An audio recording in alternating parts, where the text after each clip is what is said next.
የመጀመሪያውን ይሄ የትምህርት ቦታ ነው። የመጀመሪያው ዘወረደ ብላ ነው ያከበረችው።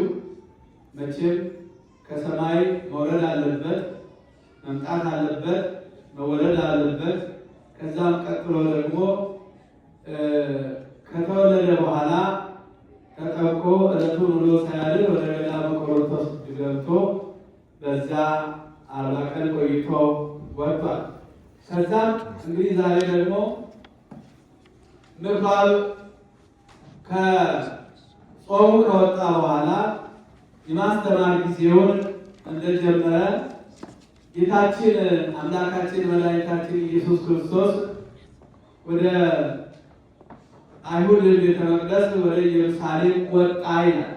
ንባቡን እንደሰማችሁ ወደ ኢየሩሳሌም ወጣ።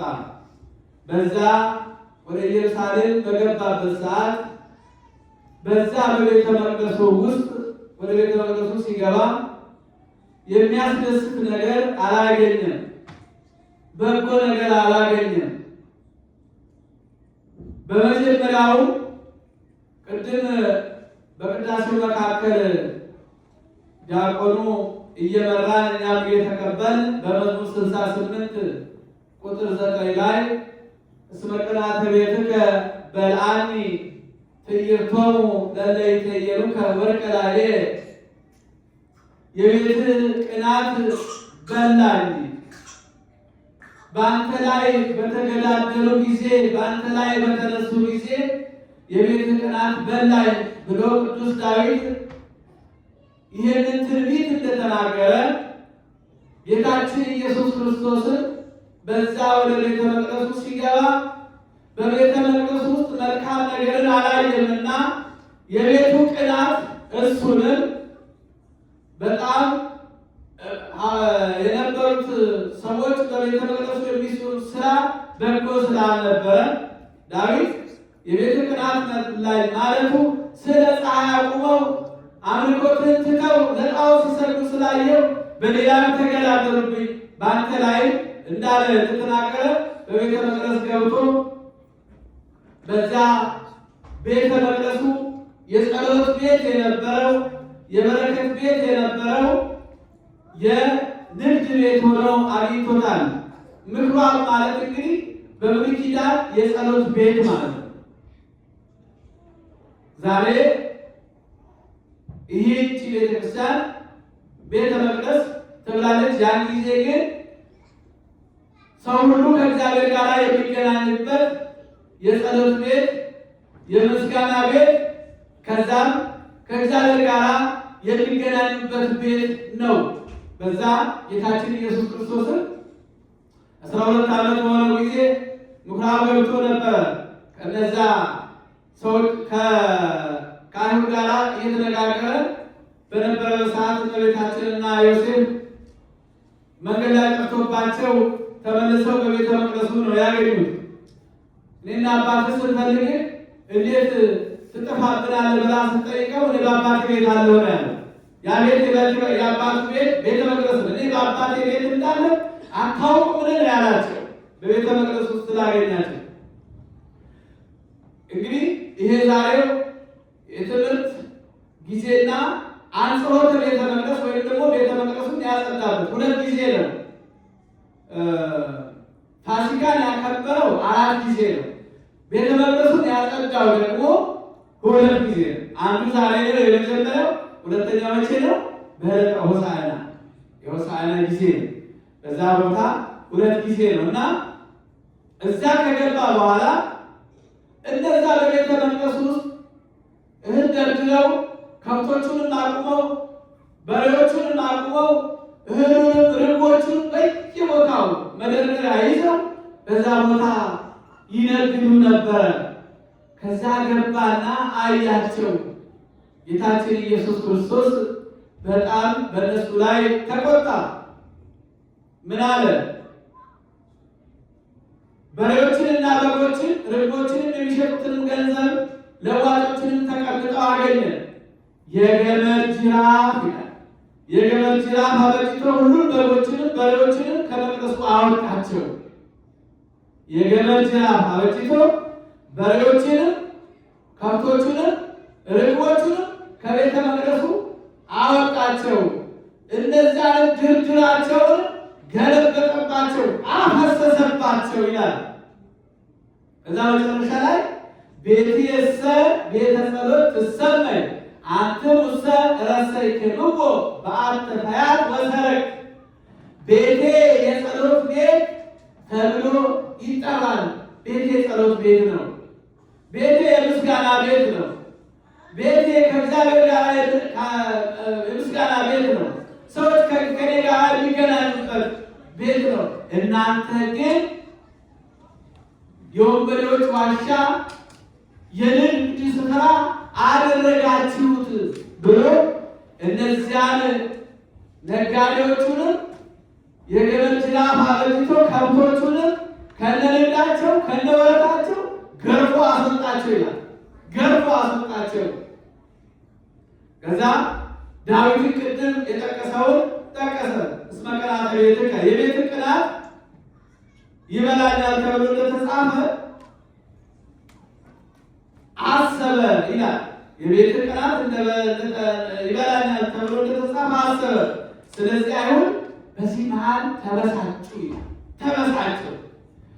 ወረታችንን ያፈረሰብን፣ ንብረታችንን ያጠፋብን፣ ከብቶቻችንን ገርፎ ያበቃ፣ እኛንም እንዲህ ያደረገ ይሄ በማን ምልክት ነው? እንዴትስ ነው የምታደርገው? ብለው ተበሳጩ። ምንስ ምልክት ታሳየናለህ? በሱ ላይ ተነሱበት። ከዛ በኋላ 46 ዓመት የተሰራ የሰሎሞን ቤተ መቅደስ ነበር። ምን አላቸው? ይሄ ቤተ መቅደስ አፍርሱትና እኔ በሶስተኛው ቀን እሰራዋለሁ። ይልቁንም አበሳጫቸው።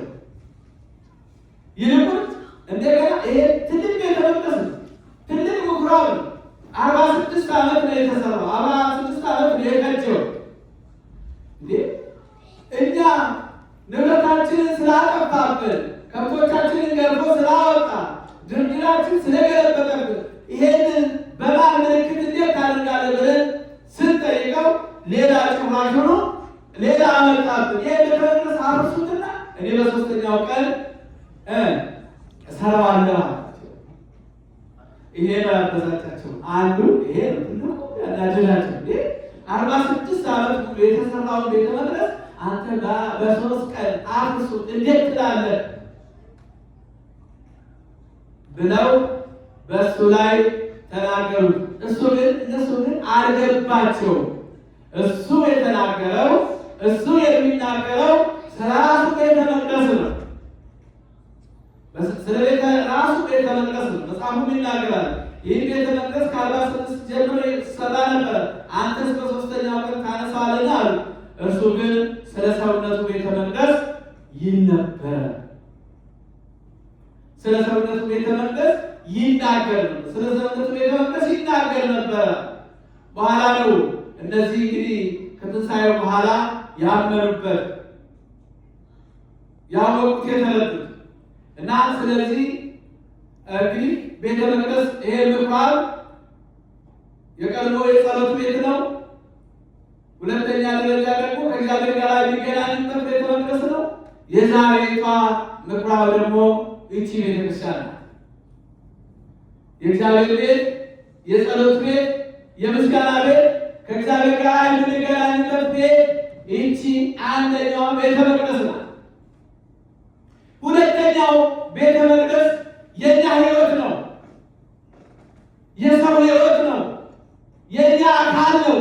የኛ ሰውነት ነው። እናንተ አንትሙ ታቦቱ ለመንፈስ ቅዱስ፣ እናንተ እኮ የመንፈስ ቅዱስ ማደሪያዎች ናችሁ፣ የእግዚአብሔር ቤተ መቅደስ ናችሁ አለ። የኛ ቤተ መቅደስ የኛ አካል የእግዚአብሔር ቤተ መቅደስ ነው። እግዚአብሔር የሚያድርበት እግዚአብሔር የሚከብርበት ነው። ስለዚህ ይሄ ቤተ መቅደስ ያ ቤተ መቅደስ ቆሽሾ እንዳገኘው ያ ቤተ መቅደስ ተበላሽቶ የንግድ ቤት ሆኖ እንዳገኘው ወደኛ ሕይወት ወደኛ ቤተ መቅደስ ሲመጣ ደግሞ ጸንቶ ይሆን ብዙ ሆኖ ይሆን? በምን መልኩ ነው? ወይስ የንግድ ቤት ሆኗል? የኃጢአት የበደል ቤት ሆኗል? ያን ጊዜ ሲመጣ ገመዱን ጅራፉን አንስቶ እናንተ አባቴ ከዚህ ቦታ ወግዱ ብሎ እንዳያባርር ዛሬ የሰው ልጆች ሁላችንም ይህንን ምኩራብ የሆነውን ሕይወታችንን በንስሐ በእግዚአብሔር ፊት ራስን ዝቅ በማድረግ እግዚአብሔር የተሰበረ ልቡና ይፈልጋልና እግዚአብሔር የዋህ ልቡና ይፈልጋል፣ የተሰበረ ልቡና ይፈልጋልና እኔ በእውነት አለ በትንቢተ ኤርምያስ ምዕራፍ 42 ላይ በዚህ ቤት ካላችሁ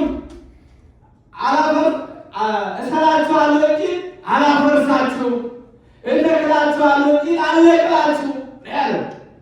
በቤቱ በፍቅሩ በንስሐ በራሱ የምትኖሩ እሰራችኋለሁ እንጂ አላፈርሳችሁም፣ እተክላችኋለሁ እንጂ አልነቅላችሁም። አዎ እተክላችኋለሁ እንጂ አልነቅላችሁም። ነገር ግን ከኔ ጋር ከሆናችሁ በፍቅር ከተመላለሳችሁ ይህን ቤት አጽኑት፣ አንጹት። እግዚአብሔር ወደኛ ሕይወት ቤተ መቅደስ በሚመጣበት ሰዓት በሞት ሊመጣ ይችላል፣ በተለያየ መልኩ ሊመጣ ይችላል። ስለዚህ እኛ ደግሞ የእኛ ሕይወት የእኛ ኑሮ የእኛ ህልውና ቆሽሾ ካገኘ እግዚአብሔር እንዳይቆጣ ከመይትማ እግዚአብሔር እንዳይቆጣ እግዚአብሔር እንዳይቀየም በንስሐ ሆናችሁ ይሄ ምድራዊ ምኩራብ የሆነውን የጸሎት ቤት የሆነውን የምስጋና ክፍል የሆነውን አንደበታችንን ሕይወታችንን ቅድም ሐዋርያው ቅዱስ ያዕቆብ በቅዳሴ መካከል ሲነበብ ሰምታችኋል። ሥጋ ከነፍስ ከተለየ የሞተች ናት አለ። ሰው የሚባለው ሰው ተብሎ የሚሰየመው የሚጠራው ነፍስና ሥጋ በአንድነት ተዋህዶ ያው ነፍስና ሥጋዬ በአንድነት ስላለች ነው የምናገር የምንቀሳቀሰው። ነፍስ የተለየው ሥጋ የሞተ እንደሆነ ሁሉ ስራ ምግባር የተለየው ሃይማኖት የሞተ ነው። ምግባር ሃይማኖት ምግባር የተለየው ሕይወት የሞተ ነው። ነፍስ ከሥጋ ከተለየ ያ ሥጋ በድን ነው የሚባለው፣ የሞተ ሰው ነው የሚባለው። አንድ ሰው ከሞተ በኋላ ስሙ ይቀየራል፣ ጠባዩ መልኩም ይቀየራል። ያ ንጉሥ የነበረው ስሙ ይቀየርና ምን ይሆናል? ሬሳ። ያ ታላቅ ጳጳስ ሲባል የነበረው ብዙ አባታችን አይባልም፣ ይቀራል።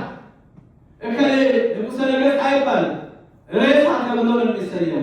ስለዚህ ነፍስ ከተለየችው አንድ ሥጋ የሞተ እንደሆነ ሁሉ ስራ የተለየው ሃይማኖት የሞተ ነው። ስለዚህ ሃይማኖትንና ምግባርን አንድ አድርጋችሁ ካዋላችሁ ከኔ ጋር የምትኖሩት ያን ጊዜ ነው። ይህንን በማለት ቅዱስ ሐዋርያው ያዕቆብ ሃይማኖትና ምግባር የተሳሰሩ ስለሆነ አሁንም በዚህ ምኩራብ ውስጥ የምንመላለሰው የሃይማኖትና የምግባር ጉዳይ ነው። የሃይማኖትና የምግባር ጉዳይ ነው። የቅድስና ጉዳይ ነው። የመንፈሳዊነት ጉዳይ ነው። ምኩራብ የተባለው ሕይወታችን ዓለማችን ስለሆነ በዚህ ውስጥ እየተሰራ ያለው እግዚአብሔር የሚያዝንበት እግዚአብሔር የሚያዝንበት ሕይወት በመሆኑ አሁን እንግዲህ እግዚአብሔር እንዳይቀየም ከእኛ ፊቱን እንዳይመልስ በንስሐ ሆነን ወደዚህ ቤተ መቅደስ በሚመጣበት ሰዓት ደስ ብሎት እያመሰገነ እናንተ የአባቴ ብሩካን ዓለም ሳይፈጠር የተዘጋጀላችሁ መንግሥተ ሰማያት ትወርሱ ዘንድ ወደ ሌሉ እኔም አሳርፋችኋለሁ ብሎ በክብሩ ይጠራል። ዛሬ ይህ ቤተ መቅደስ ከብቶቹንም በሮቹንም በጅራፍ ገርፎ ነው ያስወጣቸው። በጅራፍ ገርፎ ከዚህ ዓለም ውስጥ እኛንም ኃጢአት ጅራፍ ተገርፈን ከመንግሥቱ እንዳንለይ በየቦታው ስናይ የቤተ መቅደሱ ሁኔታ ያንን የዘመነ የኦሪቱን ይመስላል። በየቤተክርስቲያናችን የምናየው በየቦታው የምንመለከተው የኦሪቱን ስርዓት ይዞ የመጣ በውስጡ ብዙ ሸቀጥ የሞላበት በዚህ ሃይማኖት በዚህ ክርስትና እንዴት ሊሆን ይችላል? እና ያ አሁንም ወደኛ ቤተ መቅደስ ሲመጣ አሁንም ወደኛ መንፈሳዊ ጌታችን ሲመጣ እኛም ወዲጎበኝ ሲመጣ እግዚአብሔር እንዳያዝን ጅራፉንም አስነስቶ ጅራፍ የተባለ ስልጣኑ ነው። ጅራፍ የተባለ ስልጣን እንጂ ተገምዶ ጅራፍ ይዞ እንደ ከብት ጠባቂ ሊመጣ አይደለም። ሁሉም ነው። ይሄ ነው ጅራፍ ወገኔ፣ ከኔ ወዲሁ ስልጣኑ ነው፣ ኃይሉ ነው። በዚያ ስልጣን እና ከኔ ወዲሁ እንዳይለን ይሄ ምኩራብ ሕይወታችን ቆሽሾ እንዳያገኘው ሁላችንም በንስሐ ሕይወት እየተመላለስን እግዚአብሔርን እያመሰገን ልንኖር ያስፈልገናልና ያስተማረን ይመክረን። እስከዚህ ሰዓት ቆይታ ያደረሰን አምላካችን ስሙ የተመሰገነ ይሁን።